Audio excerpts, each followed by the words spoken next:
lot can happen in 5 years. Your network defines your network. People always tell me I'm very good at networking. They say that you're a natural at this. It feels like some kind of superpower of mine. But here's the thing, I didn't always feel this way. And I used to talk myself down all the time. When I first started my career, I say things like, oh, I'm a junior, I don't know much. One day, this young director in the bank, he's like a rising star in the bank, getting to the executive director in 5 years. And he stopped me when I said that. He said, don't talk down about yourself in this way. Never start a sentence with, I'm a junior. And then, when on a sunny day in Hong Kong, over coffee in this beautifully designed mall, he told me something that I will never forget.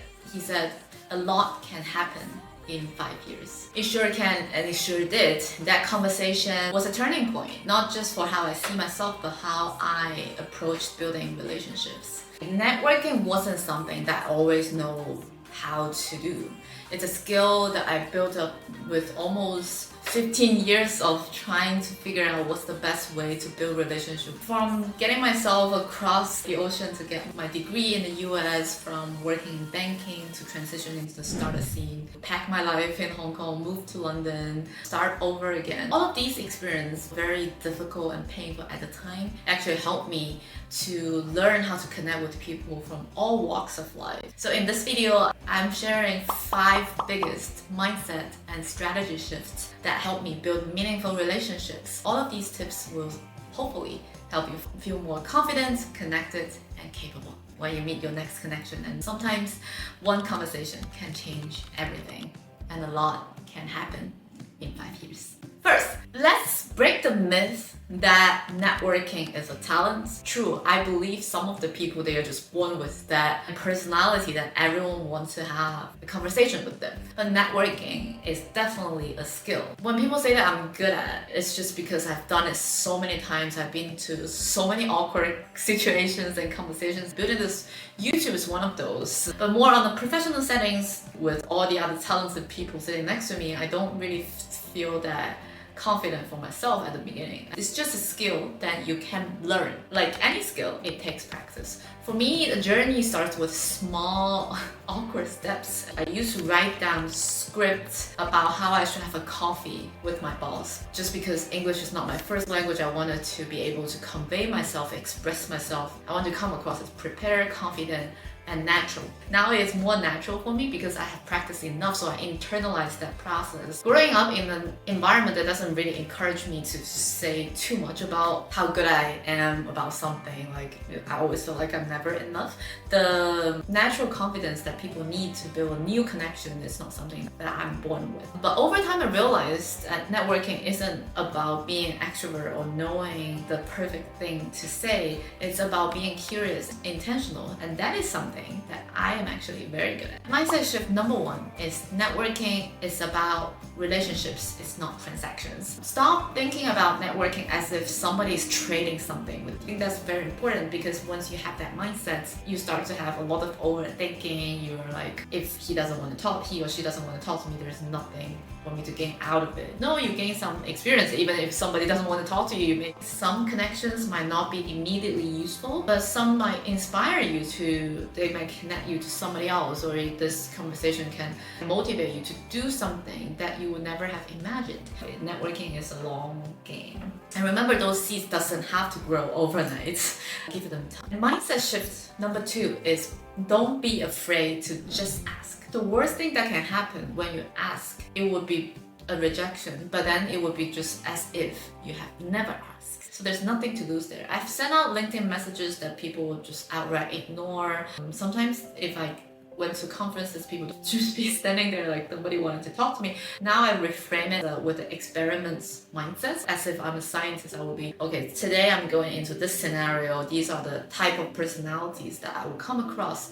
What kind of conversations that I might be able to get out of there, and what kind of connections I might build. Even if just one meaningful connections that's worth it of the day. There's a line famously by Bill Gates.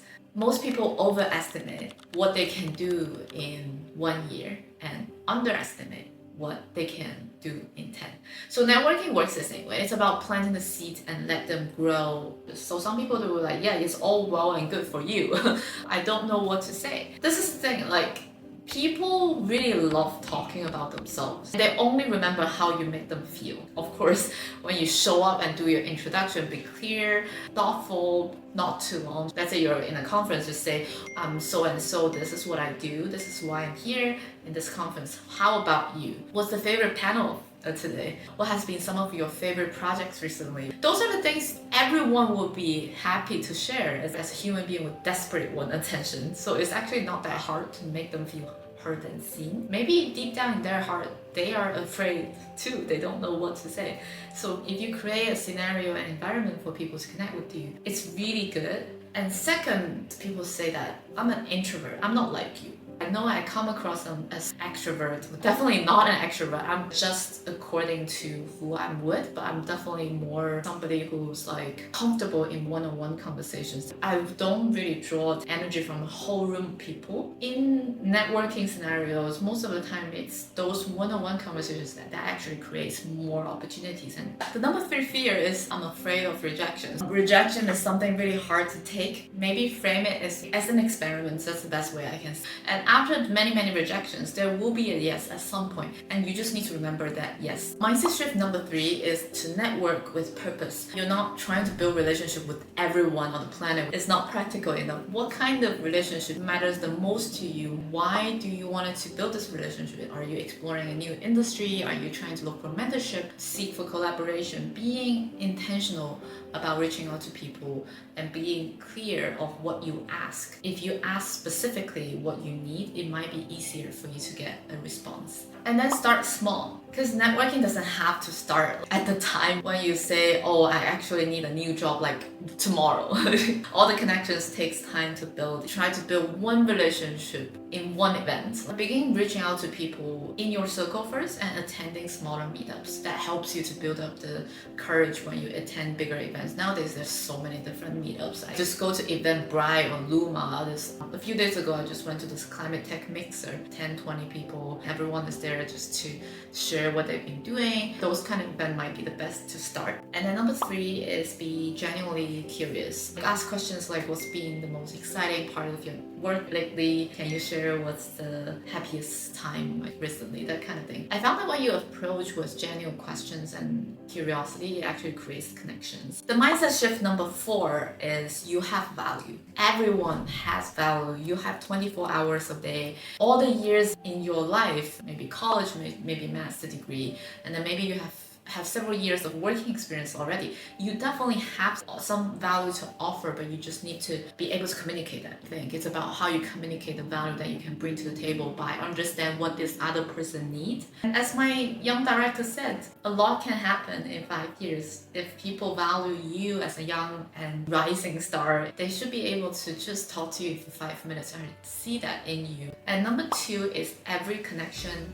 has value, whether it's just a deep conversation, it's just a quick coffee. It's about like, how do you nurture your connections over time? Networking doesn't end after the first meeting. It shouldn't end after the first meeting. Building meaningful connections takes time and effort, and here's how you could do it. Number 1 is follow up thoughtfully. So send a quick thank you notes or messages after you meet someone. Mention specific things that you've talked about, not just like a general thank you for your time email. And number 2 is stay in touch, like share articles, events, and resources that might interest them. If you have a good conversation, they must have mentioned something that interests them. If you're in the same industry, it shouldn't be that hard for you to share something. Number 3 is offer value first. Ask yourself, how can I help? What kind of help they need? Maybe you can offer, look, I can do this research for you. I actually know this person, like I have a good relationship with him. Do you need an introduction? If you're networking is about showing up. It's about being curious and building relationship over time. It doesn't have to be all structured and formal. Every single conversation, in a lack of better way to frame it, I know some people doesn't like the word networking, can be a networking. Everything that we do is about a network. Your network defines your network. If this video encourages you a little bit, resonated with you, share with someone who also needs to see this. Remember, a lot can happen in 5 years. I'm rooting for you, and you are more capable do you think? I'm Lydia, I'm a banker turned entrepreneur. I have restarted my life many times and over. You don't have to go through all that and just take the lessons from me. If you like this video, please hit the subscribe button. It really helps the channel, and share the video with people that you like. See you next time.